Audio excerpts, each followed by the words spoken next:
Hey everybody, welcome back to a second chance. My name is Philip Jones. And my name is Tafaro Cook, two-time kidney transplant recipient and founder of Kidney Care Coaches, where we coach people with stage 3 to stage 5 kidney disease. If you or you know someone who has challenges with their kidney disease, hit us up at kidneycarecoaches.com. One thing I want to say before we start, I just want to say welcome back, Philip, man. We know you went through some stuff and still going through it, brother. But I just want to commend you and you being back and your strength. Even though I told you to chill out for a while, you like, nah, bro, I got to get back to it. So I appreciate that and I commend you, man, for your tenacity, bro. I just wanted to say that. I appreciate you 100%, brother. I appreciate you. You've been there for me since the beginning. Phone calls, text messages, and everything, man. So I definitely appreciate you, man, 100%. So to get back on track, man, with today, man, we have Crawford Walls, who has a very dynamic story. Um, Mr. Walls, how you doing today, sir? Hey, I'm great, man. How you guys doing? All right, all Doing right, all good. right. Good seeing you, Good, Crawford. good. So all we do, we get straight to the story, man. So the floor is yours. Take it away. Oh, no problem. Hey, first of all, did you make that music for the intro, man? Because that sounds like some laid back, I'm just gonna play the guitar a little bit because I ain't got anything else to do in the lab kind of thing, man. No, actually, I downloaded that through YouTube's creator session section that they have for Uh, like people who have like YouTube channels and stuff like that. okay. They have like a section where they have like instrumentals and beats and stuff like that you can just download and use for your content. Okay. he Yeah, got a good, he got a good ear. He got a good ear, man. Cause he be every time I turn around, he be having some new jams. I'll be like, okay. yeah, you kind of like just slid on into that, like, okay, all right, okay. All right. Well, anyway, my name's Crawford Wall, and I'm 55 years old, man, and I've been dealing with kidney issues for a while. I've been on dialysis for 5 years since 2017. But before that, um, years ago, man, my mom, she was on dialysis for about 4 or 5 years, and she passed away about, I mean, it's like maybe early, no, like 1998, 99. So I didn't really have any issues leading up to dialysis, nothing major. Um, it was like in June 2017. I just got back from a trip from Hawaii, and I had took a couple of days off just to recoup before I went back to work. And prior to that, before I left, I had taken got some blood work done, some lab work done. And that one day that I was off, my doctor called, my nephrologist, and he was, all in like lightweight panic mode. Said I need to get to the hospital. That my lab work wasn't looking good at all, and I'm like, man, I'm just laying here, chilling, watching Jerry Springer. Man, I'm doing fine. I don't feel bad at all. And he, told me it was a serious issue. I need to go. So,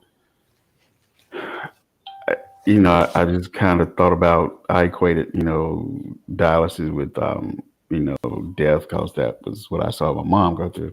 And so I hit him with the, let me think about it and get back with you type thing. And he was like, well, he gave me an hour to give him a call back. And so after an hour, and I, you know, talked with the wife at the time, and of course she shedded tears. And so I was like, well, all right, we'll go. But I knew that once I went, if it was as bad as he said it was, that I wasn't gonna come out the hospital the way I went in. So I got there, and he was like, pretty much, if you don't do this, you'll die.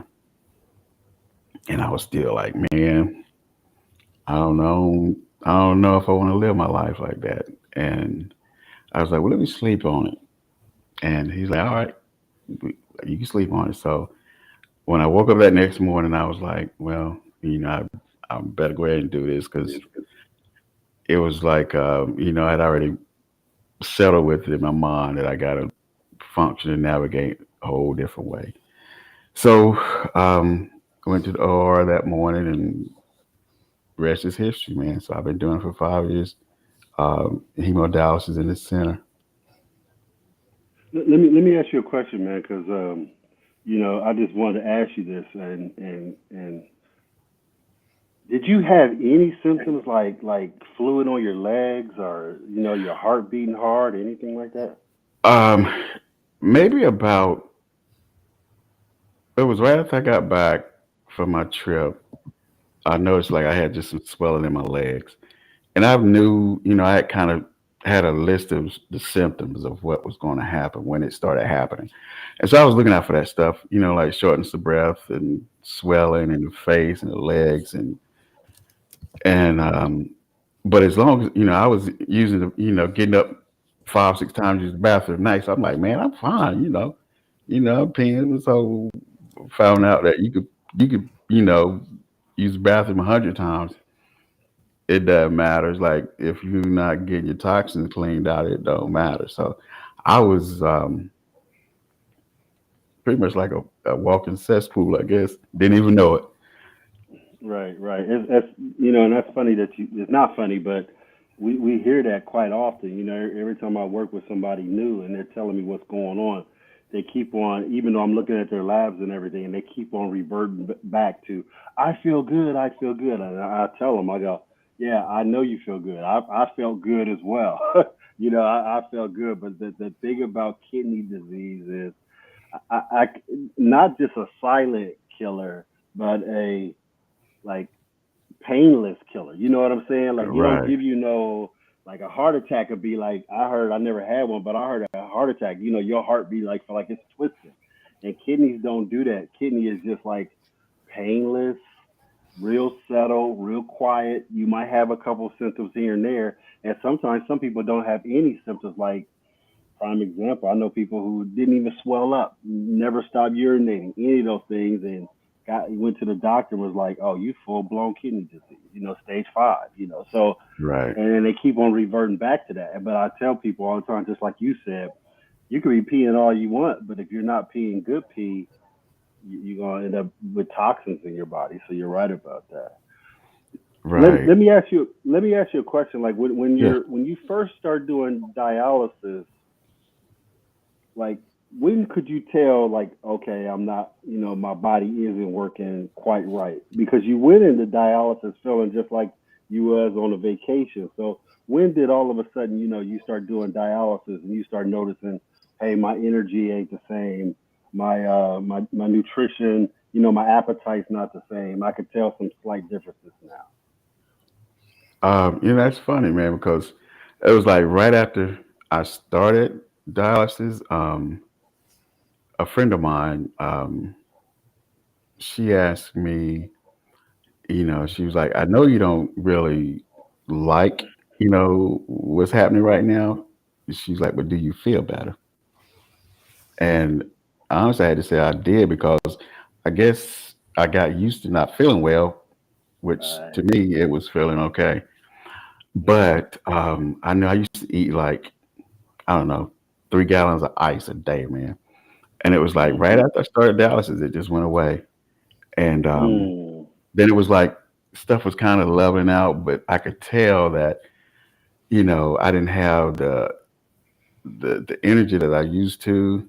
Um, and I was just probably just faking myself out because I was always, the dude that was walking around with theme music behind, I was right, always the right, right, dude, that kind of thing. But right, right. Um, but once I figured out exactly what was going on with my body and how bad I needed that machine to live, and I started doing a lot of research and asking a lot of questions, I knew just I figured out, we learned how just valuable and important kidneys are to your body, and exactly hmm what's going on within that blood is not so much what you see on the outside; it's what's going on the inside. right. So yeah, I was pretty bad. Yeah, I was. I was. And like yourself and like Phil as well, being those ex athletes, and it's a being an ex-athlete is kind of like a catch-22 with us because we've played tired. We played like dog tired and still getting ready for that next play. And you're dog tired. You still get the energy to keep on going. The weather could be hot and you still just playing, your butt off and you dead tired. You could run 40 yards and get back to the Right. huddle and you still ready to go. And I think that could be a kind of a catch 22 for us as athletes because we know how to fight through it. We know how to keep on going, to the next play. And we don't even realize how tired or how sick we can be. And the catch 22 is we will keep on fighting, but the catch 22 also on that same level is we will keep on fighting to our demise also. Does that make and not go get nothing because we think, man, I feel good, but I think the athlete kicks into us, and even though we ain't feeling good, we still can keep on going because that's just how we were, programmed and coached to do and stuff like that. So Yeah, pretty much, man. Pretty much. Pretty much. it's So, crazy because yeah, go ahead. I'm sorry. Go ahead. no, go ahead. Go ahead. I was just gonna say, I talked to Phil while he's in the hospital, and Phil, I'm like, first he'd tell me, yo, man, the doctor said this, and I'll be like, okay, ask them this, ask them that, and that, and then his next thing is like, okay, we're gonna do a show here, we got to do the conference, we doing this, yeah, yeah, he going on with the same like that's going on, and I know he got tubes in him and everything, and I'm sitting there like, man, you ain't hear a word I said. I'm like, being concerned about himself. He's concerned with like business as usual, and I'm in like, and that's the athlete in him. He was a high level athlete. He played college ball when he was, high school college ball when he was on dialysis. So that's Mm, hardcore. Yeah, that's that's hardcore. And crazy right there. I Mm. know it's crazy. It's crazy. And he still goes on with that. And that's where I see the catch 22 with us being athletes, that we can just keep on going. Even though we ain't doing well physically, we still can trick ourselves into keep on pushing, man. Right. Exactly. Yeah, that's the sticky situation to be in. But then, Phil might not be old as us either. That's Them true. young That's cats, true. man, That's true. they always gotta be Yeah, going. that's true. Yeah, he's a Thundercat. He's one of them young Thundercats, man. He Nah, can I keep can on tell. going. Yeah, I can tell. I yeah, can tell. I can tell. yeah, he's one of them young Thundercats, but I can't keep on going like that. I got to slow it down, man. But uh, did now what was your reason for your kidneys to fail, Wall? It was hypertension, high blood pressure, and then I also had I had been on blood pressure medication for a while, so that'll tear your kidneys up. And plus, with the injuries and stuff, you just well, I was just eating pain medicine, ibuprofen like it wasn't nothing. I didn't know nothing about that. I was just like I just need to pop a few and take, till I feel good and I can go to sleep. So, but yeah, all Right, that. right, right. Yeah. Go ahead, Phil. Well, no, I mean you came up with something that's very important. The pain medicine side to it. That's uh, a big situation for people like us because we deal with so much pain and we look for ways to get around that pain.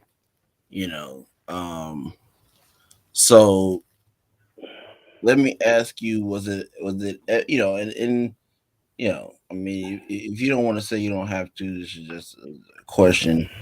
Was it ever a time where you kind of felt addicted to it? Nah, because that's what. Like you couldn't live without having it, or you was just taking it just to be taking it? No, it was. I would take it because I was like, my back was always and still is just like constant pain, and I've know I had to take the medication just to get that relief so I could get comfortable. But as far as the addiction on it, nah, because I was always scared of drugs, man. Nah, not that. But I will say this though, I've been addicted to some smaller stuff like chapstick. A nasal spray. Now I know how that is. So yeah, but no, I wasn't addicted to those pills back. Nah, nah. That's good to hear, man. That's good to hear. Uh, um,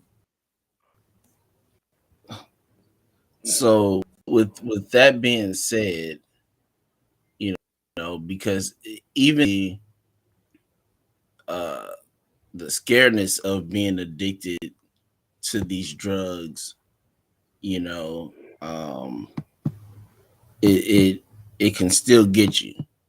You Oh yeah, know, you feel, in your mind, you're like, okay, uh, I'm scared of being addicted to it, but then you take so many that it still gets you. It's like you in a scary movie and you got that hand that's just like grabbing at the back of your hairs on your neck.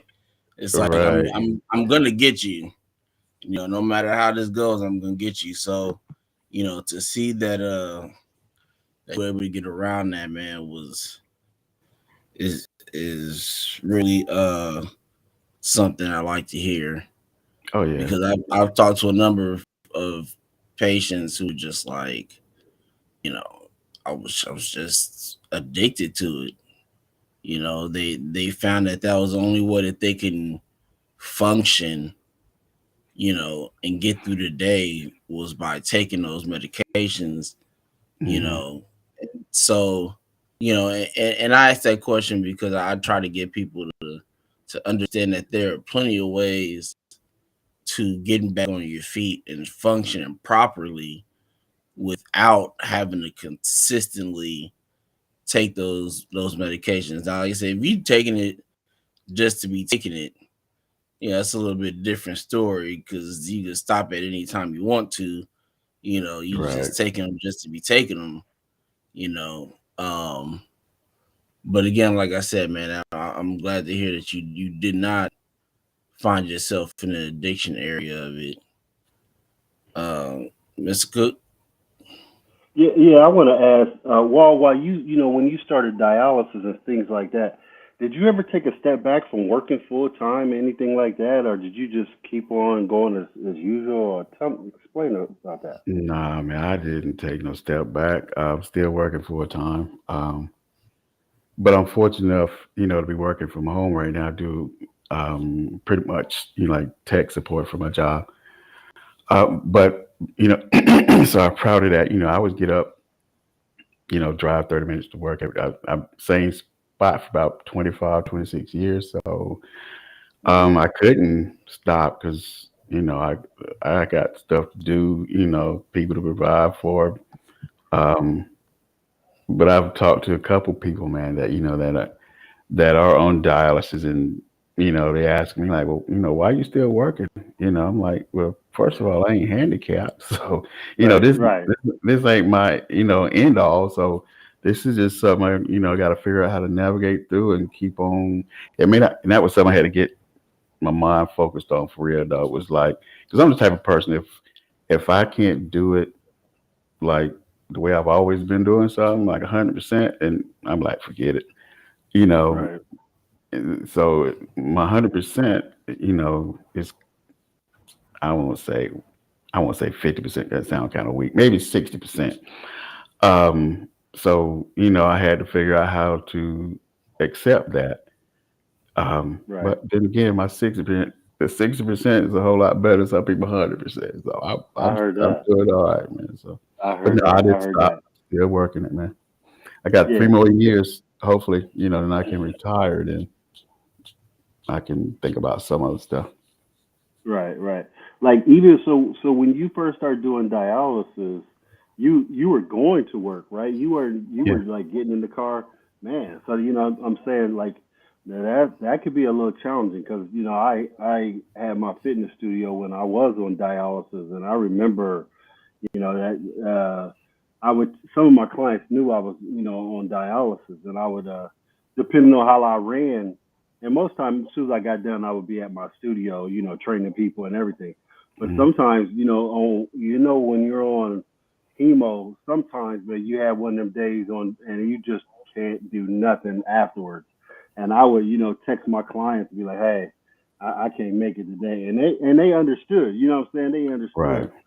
How was your boss and everything and the people, you had to manage and people you work with when you told them about, your situation and everything? How did they take it?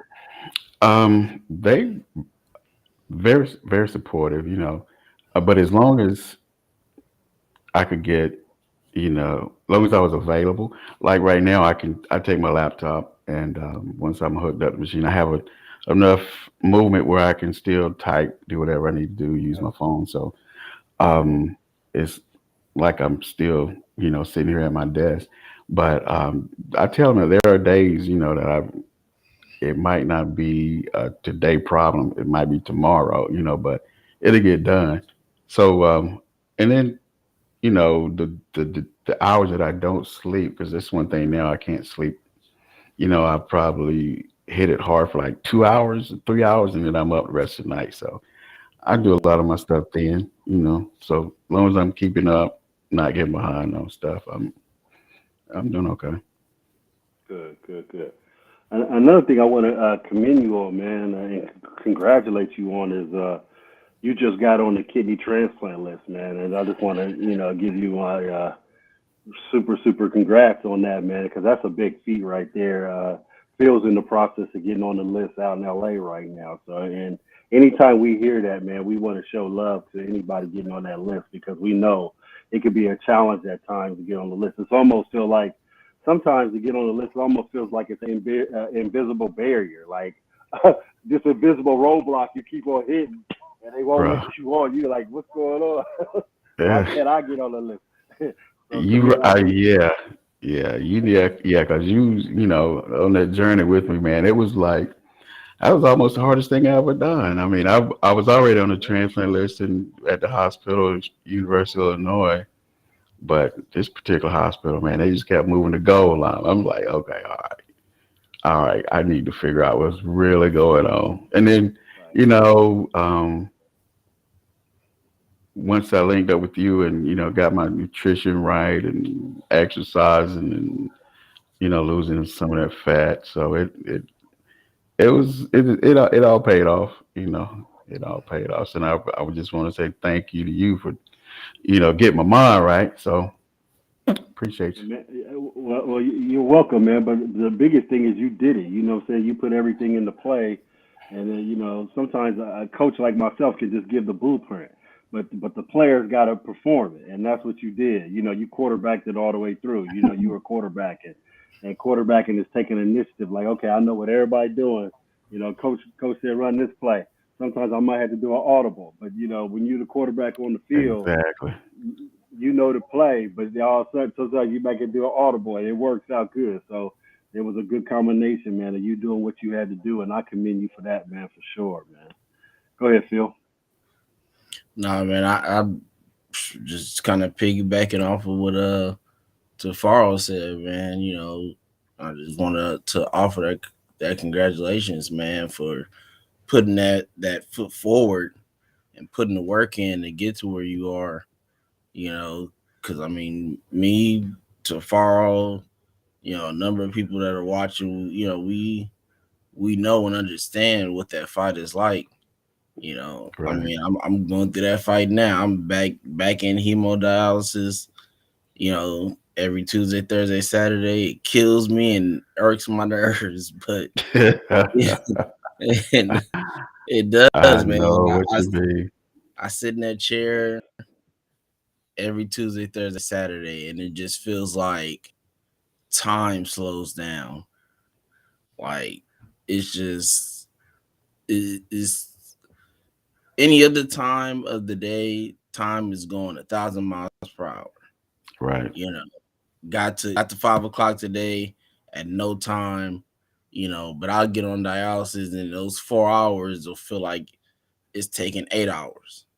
And Yeah. I'm like, man, can we speed this up, please? Can we hit the fast forward button on this just a little bit? Just let's hurry this up. And I'm saying I don't have all day, and I have all day, but it's just it's a Yeah. fight. It it's a is. fight, Yeah, you know, it's a whole mental thing. It is. definitely. It could be. It could definitely be challenging. But like one thing I could say, man, is and this is what I see in Wall, and I see this in you too, Phil, is even going to dialysis, and I recognize it in myself, you know, other people are watching. You know what I'm saying? Even people on dialysis, they're watching how you move and how you do things, and you'll be surprised that sometimes you could be on dialysis just with your next, you know, your person right next to you, and they could be asking you questions because they see you thriving no matter what. You know what I'm saying? They could be you could be sitting right next to them, but just the way you're moving, just the way your energy is and who you are, they could be asking you questions. Hey, you know, I see you, you know, blah blah blah, or how you think I should do this, or how you think I should eat this and that, because that happens. You know what I'm saying? Sometimes you Oh could yeah. be end up being a role model in your dialysis center. You know, just because of the way you're moving, and they see the energy, and I call it the light. Some of us have that light in us, that internal light that we bring with our presence and who we are. And even though you're on dialysis, somebody else can ask you questions, and that's what I seen when I was on dialysis myself. And I see this in both of you guys. I know I see it in Wall because he tells me, you know, man, people be asking me, even my nurses and them ask me, you know, almost to the point where you're almost like the poster boy of your dialysis Right. center, man. So that's Right. yeah, and that's pretty cool, man, to get those accolades like that, you know, because what happens is transplant asks the nurses, transplant asks other people, and they ask the doctors and stuff, how is this person doing in their dialysis? Are they running on time? Are they just this? And before you get a transplant, you'd be surprised how many questions they ask other people. And Hmm. just that little, you know, just that stuff right there, they could be like, you know, oh man, Walt's a good dude.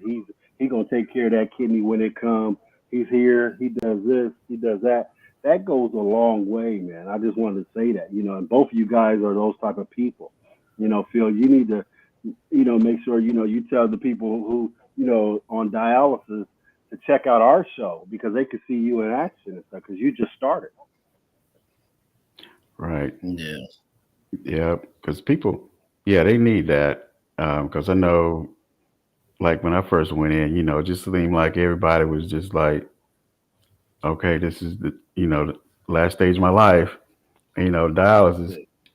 They need some kind of hope, man, some kind of something. But just to your point, Phil, about the day be dragging along. I Sometimes I get like that, but not like I used to. But I always remember um, my mom would always say, and I swear she was Confucius or somebody. I don't know who she was, but she would have all these sayings, man, and she would. I don't know. I was going through something.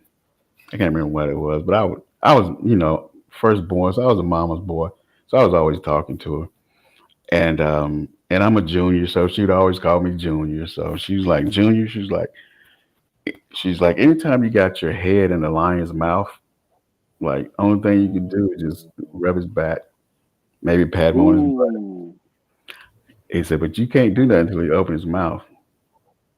That's I when you can make received him it. move. Right. So I've lived with that practically all my adult life. So you got your head in the lion's mouth right now, bro. So all you can do is rub him on his back, make him feel good, pat him on his butt every now and again. But when he be like get comfortable and yawn or something, then it's time to break. So That's called that mother wit, man. That's that mother wit. man, I That's don't know coming what it from. was, but it was right. Yeah, yeah. That's definitely mother wit, man. That's kind of stuff I used to sit there and talk to my grandmother, and I could tell her what's going on with me and everything, and she'd be so cool and calm, and then she'd say something that just resonate, like you said, Right. you and you be thinking about it forever. Then Exactly. then what she's saying comes to you in that same situation. You be like, man, you know, grandma said this, you know. But well, let me ask you a question real quick, man. You know, and this goes for you too, I feel also.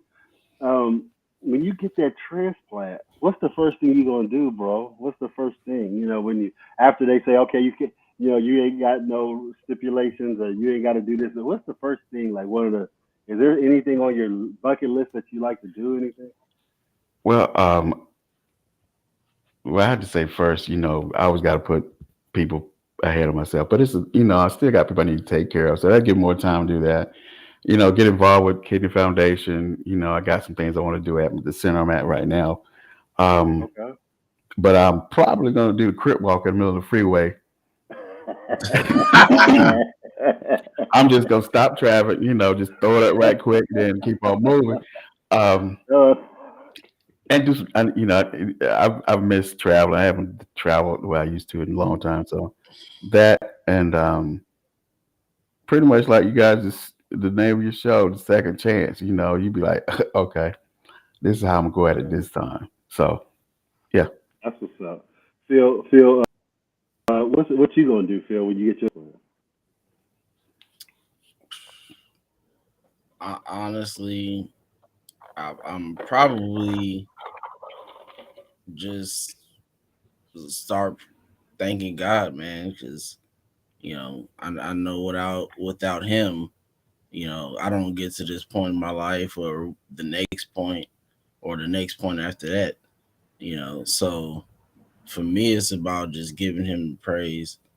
Uh, you know, um, I might join walls and crib walking on the freeway after. Uh, That's it Hey, for the. let me tell you something about Wall. Now, Wall is he's a very very good dancer, man. He might not he try to act like he cool about it, man. But I heard through the grapevine some dudes that know him, man, was like, hey, this dude is a really good dancer. Like step in and stuff like that. This dude is pretty awesome. So Phil, you got to learn a couple of moves, man, because Wall's that guy. Okay. I'm not even gonna comment on that, man. I'm not. Don't believe that, Phil. Man. Nah, You out man, there it's on the true. West Coast, so that's probably in your DNA, man. I'm just saying, hey, shoot. No, I can do a little bit. I hey, can do a little bit. Yeah, he's nice with it, man. Don't believe that, man. yeah, I'm definitely gonna have to learn a couple moves from you, because like you, because I live on the West Coast, don't mean dancing is it's just something that comes to me. It does not. I can get it in every once in a while, but you know, but Hey, Wall. So like, if you did, work with, National Kidney Foundation or anybody like that, donate life, whatever. What kind of things would you implement, or what kind of things would you like to talk, that are close dear to your heart, that that we definitely need to see some changes in areas and things like that, um, I or think just address? more. I think I'm more of a people's person. So I think more of like the actual patient advocacy side of it. Okay. I mean, like the center where I'm at, they're great. At American Renal at Hmm. Reynoldsburg, man. But I guess they can only do so much. Because we only have one, you know, caseworker, social worker. But what I realized when my first day there, it, it just looked different. The lobby atmosphere was just different than any other doctor's office I've been into. Any other doctor's office, you got posters and any type of advertising on different medications you use, how to get off of this, how to change your diet. But there, man, it was just nothing to tell you or show Mm, you or advise you how to get off of dialysis. The mm, things you need to do. right. So I'm pretty sure that's probably been addressed before, but that would be something I would want to talk about, advocate. And to me, there are some process improvements in the center um, that I think would be advantageous. So I'm trying to work on some of those just to see what happen. Hey, Bella said you accepted a Chicago Steppers challenge. So Bella's gonna hold you to that, man. See, I was trying to act like I didn't even see Bella. How you doing, Bella? But now she's gonna call me What's out, up, Bella? and now we got to step virtually. I'm just saying. So get ready, okay? Hey, hey, hey, you know what, man? I'm not a really, a stepper, but I love roller skater, man. I skate a lot. I still skate quite often, so that's in that same Oh yeah, vicinity you kind speak a of, minute for that, boy, because I can't skate no more. It's like, Yeah, no. uh, so tell me this, Tafaro, man. You know, you've been the pro with two transplants. What'd you do after you got yours? Man, what's crazy is the first thing I did, and I think I told Phil this, is, I love exercising and stuff. So as soon as the doctors gave me the green light, it was probably like a week after I got home because I had my transplant at Johns Hopkins, so I had to stay up there for a minute afterwards. But a week I got home, I it was still cold, and it was in January. I put my clothes on. I go, man, I'm gonna go for a walk. I live right near Franklin Park, and you know where that's at. Yeah. So I never forget. I put my headphones on and I just, start walking. And what was crazy was when I walked 1 complete mile, and that was usually what I did. But I felt so good when I got to the mile marker. It was weird. I was like, what the heck?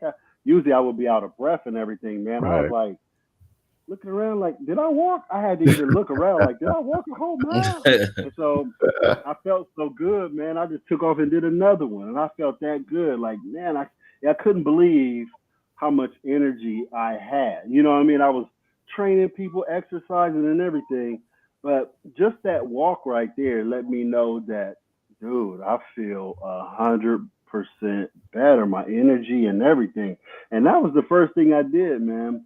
The next thing I did, I took myself out to dinner and I ate everything I wanted too, without no See? phosphorus pills. Dude, I There you went go. home. There you I ain't go. scared, and I could drink what I was throwing down. I was like, shit, I don't care. I don't give a damn about nothing. I'm eating up everything right here. That's what I did. Man, I'm glad you mentioned that phosphorus, man. That is on my list too. You know how they used to do the public burning of books and stuff? I'm gonna do that with my phosphorus pills, man. I would just burn in the middle of the street and just make it go viral on live or something on their Facebook. Something. Right. Just put I the heard gas that. on them I and burn heard them that. up. That's funny, man. That's wild. Oh man, that's funny. Go ahead, Phil. Go ahead, go to a quick commercial real quick.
Man, Hey, it feels welcome on a back to whole a different second level, man. chance.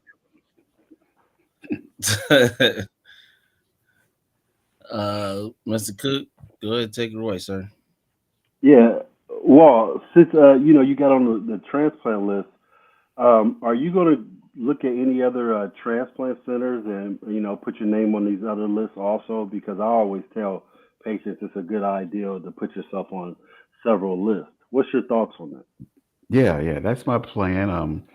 I haven't finished putting the email together, but putting an email together for my caseworker at my center. That I want to go and leverage, you know, since I'm on the transplant at Ohio State University, to use that to get on I don't say what kind of local, well, in-state hospitals, University of Cincinnati, Toledo, um, I Cleveland think Clinic. Cleveland Clinic, I think Dayton, I think. Yeah. So University of Dayton. Yeah. yeah, so I want to use it for that. So I mean, it's possible, man. So Yeah. more And I tell chances people you that exactly. That's what I was gonna say. The more chances, the better. So anytime you can get on different lists, that's always a great thing. You know what I'm saying? Because that works in patients' favor. Another thing people don't understand too, when you get on the list, if you've been on dialysis for a period of time, you automatically go up higher too, because they take that in consideration. So you've been and Phil knows this. I'm pretty sure Wall, you know this as well. You get to move up the list because you've been on it for you've been on dialysis for 5 years. So know. you always Right. get to Yeah. move up the list. So that's always a good thing. Just wanted to say that. Yeah. So I'm looking forward to it. I think things gonna start moving kind of quick now. So we'll see. Yeah, yeah, definitely moving in the right. Well, we could definitely say this about you, man. Everything is moving for in the right direction in your life, man, and that's a good feeling. You know what I'm saying? That feels good because I remember being on dialysis and it felt like I was just in the middle of the ocean, treading water. Like, Yep. hey, could somebody throw me a life jacket or Right. something, man? Ain't nobody said my name. Ain't nobody said nothing.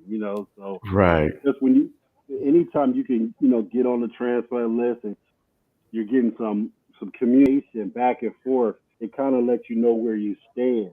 Because when you don't get that communication, you like, man, you just out there treading water looking for a lifesaver. So Exactly. Exactly. You're right about that, man. yeah, And just to go along with that, it's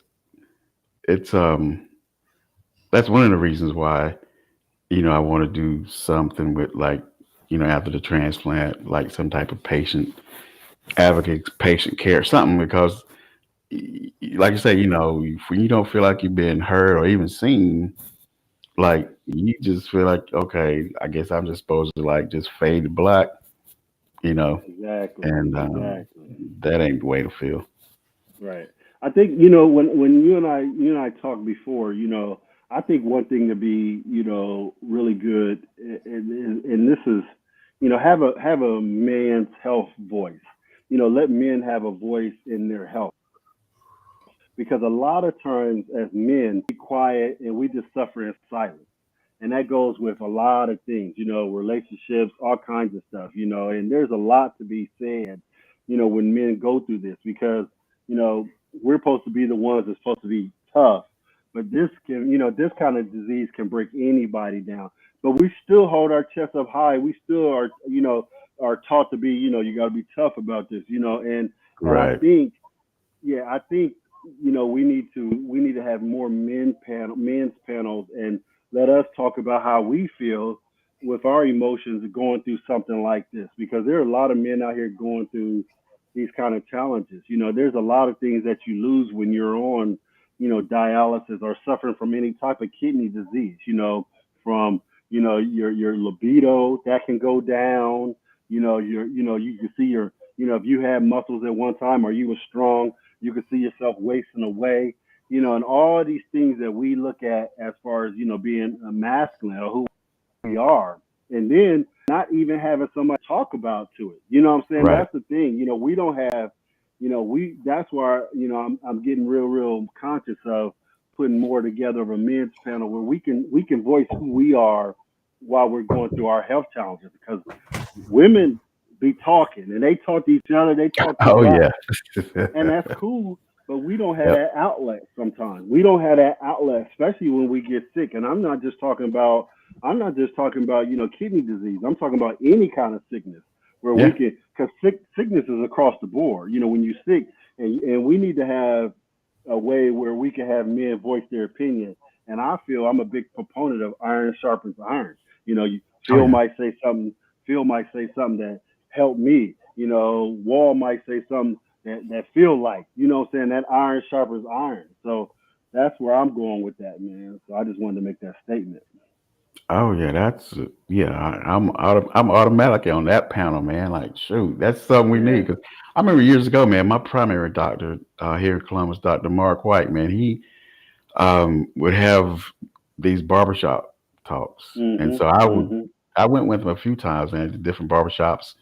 And because he was like, that's where you can find black men all sitting waiting and gathered. Yep. So he would go Right. and he'd have different discussions about different men's health issues and stuff. So Mhm. that's we need a lot more of that. So Yeah. you know Doctor. kudos to Yeah. that. Doctor. Right. Dr. White was a good dude, man. I met him a couple of times, and I would even call him up every now and then and go to his office and stuff. We ain't had nobody. Me and him would just talk, just Exactly. because he was just that type of dude. I don't even know if he's in Columbus anymore, man. But Yeah. last time I seen him was I think it was right before COVID with African man Melness man walk. Walk. You Hmm. know, yeah. And that's the last time I seen him, and I ain't seen him since then, man. But he's a great guy, and I could see him doing something like that. But I think we need to address these panels also. I think this is a one that we need to have. And Phil, I was going to talk to you about that, but I just brought it up right now. And Phil's that type of dude. When I say something, man, we need to do. Phil's that type of dude to put things in action, man. He'd be like, "All right, you said you wanted it," and so all of a sudden it's in action, and we doing it. We doing it. Right. I'll be like, Phil, I think we should do this and that. He'd be like, all right, and he will implement it with the quickness, and it's off and running. Especially when we think it's a good thing, and I think this is going to be the thing that the catalyst where more men can talk about what's going on, because I'm strong on that, man. I'm strong on that because again, I see a lot of men come to me in silence, like, hey man, they might Right. whisper about they might whisper about a little something, something.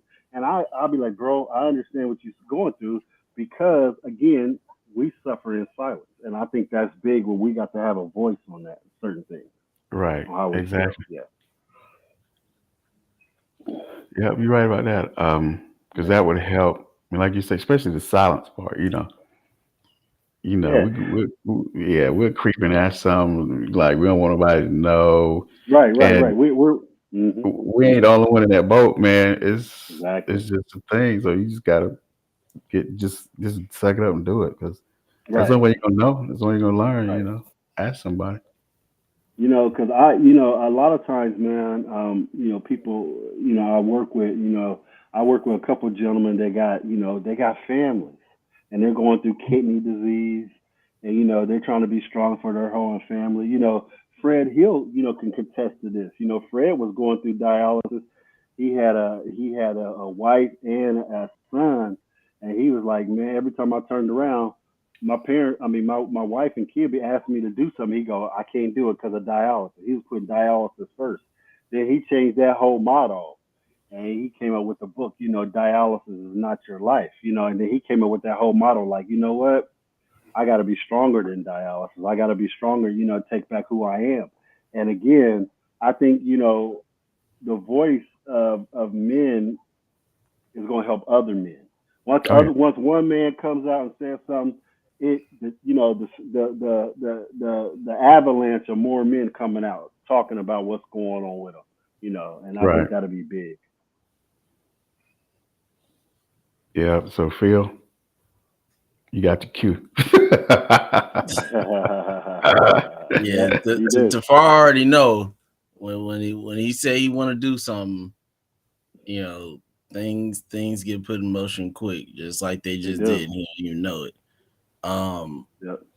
so you know, very quickly, you guys will be seeing something uh with us on doing something specifically for men. So get ready because it's definitely coming. Yep. When Mr. Cook say he want to do something, we get it done. Because 9 times out of 10, it's a good idea. So so um Crawford, man, you got any last words, man, that you want to say to the people? Um, I just want to say if anybody's out there that's watching that's going through kidney the whole journey, whether or not you're on dialysis or not, that I know it's a struggle. We've been through it, but it's something you just it's just like I won't even call it a bump in the road because it's a that's a big old bump. I just look at it like Yeah. Yeah. you just got to figure out how to navigate through it. To still get to that destination point. So it can be done. It may not feel like it sometimes, and there's nothing wrong with reaching out to people like Right. yourself, Phil, Right. Tafaro, and just talking it out, um, expressing what you feel, ask a lot of questions, get as much knowledge about whatever process you're going through, either at the center or in home, um, and just always be learning and looking for some type of way to get off of Dallas if it's possible. Right. Right. Thanks, man. We appreciate that. That's one thing, Phil and I always talk about, we can talk to 20 people and all 20 people have got, to their destination in different ways. They might have navigated this way. Some may navigate it that way. Some may navigate it over hills, under tunnels, but they got there. That's why I love hearing everybody's story because I always learn from people's story and I always get inspired because people's stories blow me away, and it just gives me more incentive to want to help others and help myself as well, man. Because Hmm. of the simple fact, just like you said, sometimes it looks real, real bleak out there, but believe me, you will see a light at the end of the tunnel if you just keep on digging. You got to keep on grinding. Right. Exactly. Definitely. And Sure. just to piggyback off of what Mr. Wall said, ask questions, come to us, whatever questions you have. If we don't have a answer right then and there, we'll find one for you, you know, uh, for sure. However, we need to get to it, we'll get to it and we'll get it for you. Uh, so come to us, ask us whatever questions you need to ask us. Um, if you find yourself kind of at a crossroads, not knowing what decisions to make and things of that nature. We're not saying to come to us for a definite answer on some things. We could just guide you in that right direction, figuring out what the right solution and answer is for yourself. So um again, man, Crawford, man, we appreciate you coming on. It's definitely good to be back with you, Mr. Cook. Um, Hey, good seeing you, and man. yeah, man, we'll definitely trying to keep myself out the hospital, try to keep this going. Uh, this Sunday coming up, um, we'll be having a demonstration. Um, or not demonstration. I'm sorry, a presentation on mental health. Coming up on this Sunday. So looking forward to that because I think that's something that you know that goes along with this fight and any other fight Yep. that you go through is your mental health, how to Oh yeah. stay sane, how to keep the right mindset. Those are things that are very important uh, that you need to know. To keep going and keep pushing and keep striving. So again, appreciate everybody for watching, and we'll see you all next week. All All right. Thanks a right. lot. Thank you, man. Peace. I appreciate you having me, Phil.